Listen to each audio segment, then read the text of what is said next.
The moon hung low in the sky, casting a pale glow over the decrepit Willow Lake Manor. Its weathered walls seemed to groan in the night, as if haunted by the memories of its past. Few dared to venture near, for the tales of its ghostly inhabitants were well known in the small town of Oak Ridge. The story begins not with the manor's construction, nor with its first inhabitants, but in the midst of a stormy night when Emily, a young journalist, arrived at the manor with her team. They were there to investigate the claims of paranormal activity, hoping to capture evidence that would make for a compelling story. As they set up their equipment in the grand foyer, Emily couldn't shake the feeling of being watched. She dismissed it as nerves, attributing it to the eerie atmosphere of the manor. But as the night wore on, strange things began to happen. Doors slammed shut on their own, cold spots materialized out of nowhere, and whispers echoed through the empty halls. Despite her fear, Emily was determined to uncover the truth behind the hauntings. She decided to conduct a seance in the hope of communicating with the spirits. As they gathered in the dimly lit dining room, Emily felt a chill run down her spine. She called out to the spirits, asking them to make their presence known. To her astonishment, a voice replied. It was faint at first, but it grew stronger with each passing moment. The spirit identified itself as Charlotte, a young maid who had died under mysterious circumstances at the manor centuries ago. She told them of a dark secret buried within the walls of Willow Lake Manor, a secret that had cursed the land for generations. Charlotte's story unfolded like a tragic tale from a bygone era. She spoke of forbidden love, betrayal, and a murder most foul. Emily and her team listened in rapt silence, hanging on to every word. But as the night wore on, they realized they were not alone. Shadowy figures lurked in the corners, their eyes gleaming with malice. Emily knew they had to leave, but the spirits had other plans. They had been awakened, their thirst for revenge unquenchable. In a final act of desperation, Emily pleaded with Charlotte to let them go. The spirit hesitated, torn between her desire for vengeance and the memory of her lost love. In the end, she relented, allowing Emily and her team to escape. As they fled the manor, Emily knew that Willow Lake Manor would always be haunted, its tragic past forever etched into its walls. And though she had escaped with her life, she would never forget the chilling encounter with the ghosts of Willow Lake Manor.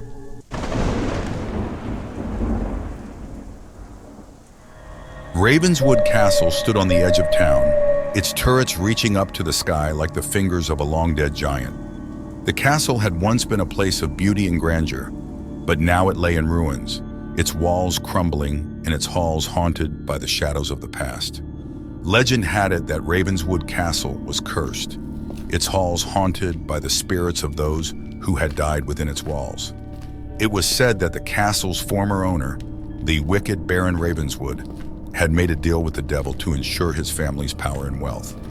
But the devil's bargain had come with a price. One by one, the members of the Ravenswood family had met their end in tragic and mysterious circumstances. Some had been driven mad by the whispers that echoed through the castle, while others had simply disappeared without a trace. The last of the Ravenswoods to live in the castle was Lady Elizabeth, a beautiful and kind-hearted woman who knew nothing of the dark deeds of her ancestors. She had tried to bring light back to Ravenswood Castle, to banish the shadows that lurked in its corners, but it was no use. Night after night, Lady Elizabeth heard the whispers of the dead, felt their cold breath upon her neck. She tried to flee, to escape the curse that bound her to the castle, but it was no use. In the end, Lady Elizabeth met the same fate as her ancestors, her body found lifeless in the great hall of Ravenswood Castle. The townsfolk whispered of the curse that had claimed her, of the darkness that dwelt within the castle's walls. And so Ravenswood Castle remained empty, its once grand halls now home only to the shadows of the past. The townsfolk avoided it, fearing the curse that lingered there, a grim reminder of the price of greed and the darkness that dwells within us all.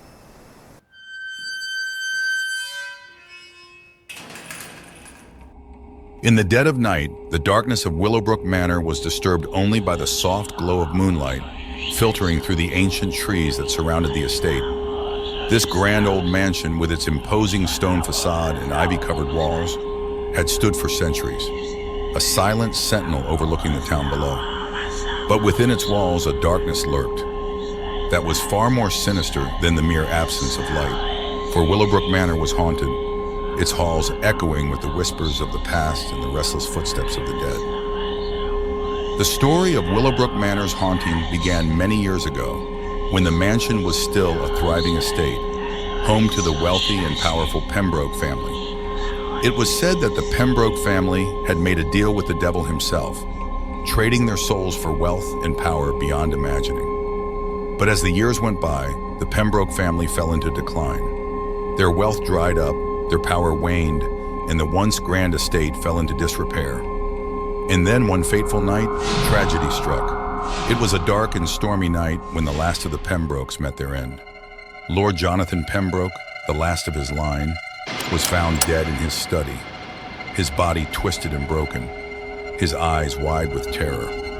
The townsfolk whispered that Lord Pembroke had been driven mad by the ghost that haunted Willowbrook Manor, that he had been driven to take his own life to escape their torment. But the truth was far more horrifying. For in his final moments, Lord Pembroke had claimed that the ghosts were real, that they walked the halls of Willowbrook Manor, and that they were coming for him.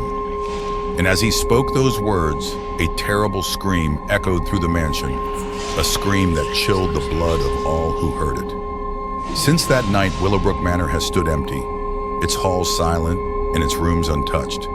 But still, the townsfolk whisper of the ghosts that haunt the mansion, of the restless spirits of the Pembroke family, and the terrible fate that awaits any who dare to enter its doors.